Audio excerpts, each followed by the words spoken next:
Hi friends, പുതിയൊരു വീഡിയോയിലേക്ക് എല്ലാവർക്കും സ്വാഗതം. അപ്പോൾ നമ്മുടെ ബോഗൺവില്ലാസ് ഒക്കെ നമുക്ക് ഹാർഡ് പ്രൂണിങ് ചെയ്യേണ്ട ഒരു ടൈമാണിത്. മൺസൂൺ ആയി കഴിഞ്ഞിട്ടുണ്ടെങ്കിൽ പിന്നെ ഇതിൽ ഇലയെല്ലാം പൊഴിഞ്ഞ് ആകെ കമ്പ് മാത്രമായിട്ട് നിൽക്കുന്ന ഒരു പരുവത്തിലായിരിക്കും നമ്മുടെ ചെടിക്ക് ഉണ്ടാവുക. അപ്പോൾ ഞാനിവിടെ പ്രൂണിങ് ചെയ്ത് കൊടുക്കുകയാണ്. നല്ല രീതിയിൽ തന്നെ ഹാർഡ് പ്രൂണിങ് ചെയ്യലുണ്ട് കേട്ടോ. അപ്പോൾ ഞാൻ കത്രിക ഉപയോഗിച്ച് എന്തെങ്കിലും നല്ല മൂർച്ചയുള്ള സംഭവം വെച്ചിട്ട് വേണം നമ്മൾ കട്ട് ചെയ്ത് കൊടുക്കാൻ വേണ്ടിയിട്ട്.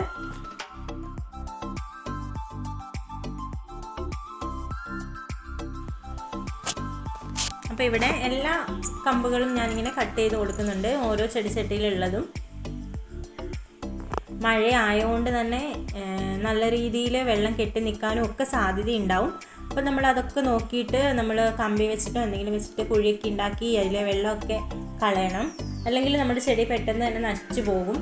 പിന്നെ മഴയത്ത് വെക്കുന്നതിനേക്കാളും കൂടുതൽ നമ്മുടെ ചെടി സേഫായിട്ട് ഇരിക്കുന്നത് കുറച്ചും കൂടി മഴയൊന്നും കൊള്ളാണ്ട് വെക്കുന്ന ഒരു ഏരിയയിലാണ്.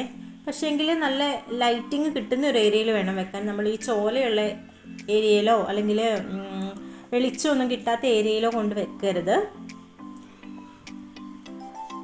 അപ്പോൾ ഇതാ ഞാനിതിൻ്റെ ചോട്ടിൽ ഒത്തിരി പുല്ല് മുളച്ച് വന്നിട്ടുണ്ടായിരുന്നു. അപ്പോൾ അതൊക്കെ പറിച്ച് നല്ല വൃത്തിയാക്കി വെക്കണം നമുക്ക്.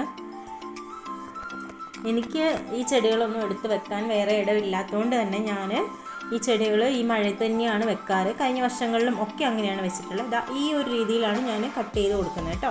ഇത്രയും ഭാഗം ഇതിനകത്തേക്ക് ഉണ്ടാവുള്ളൂ, ബാക്കി മൊത്തം മുറിച്ച് കളഞ്ഞിട്ടുണ്ട്. അപ്പോൾ ഞാൻ കുറേ ചെടികൾ ഞാൻ ഒരു 6-7 ചട്ടികൾ അങ്ങനെ ചെയ്ത് വെച്ചിട്ടുണ്ട്. ചട്ടികളിലെല്ലാം അങ്ങനെ ആക്കി വെച്ചിട്ടുള്ളതാണ്.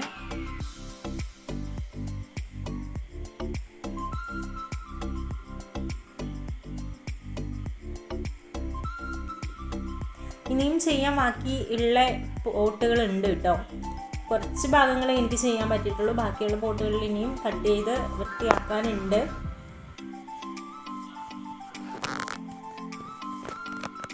അപ്പോൾ ഇത്രയേ ഉള്ളൂ വീഡിയോ ഇഷ്ടപ്പെട്ടിട്ടുണ്ടെങ്കിൽ ലൈക്ക് ചെയ്യാനും ഷെയർ ചെയ്യാനും സബ്സ്ക്രൈബ് ചെയ്യാനും മറന്നു പോകരുത്. Thanks for watching.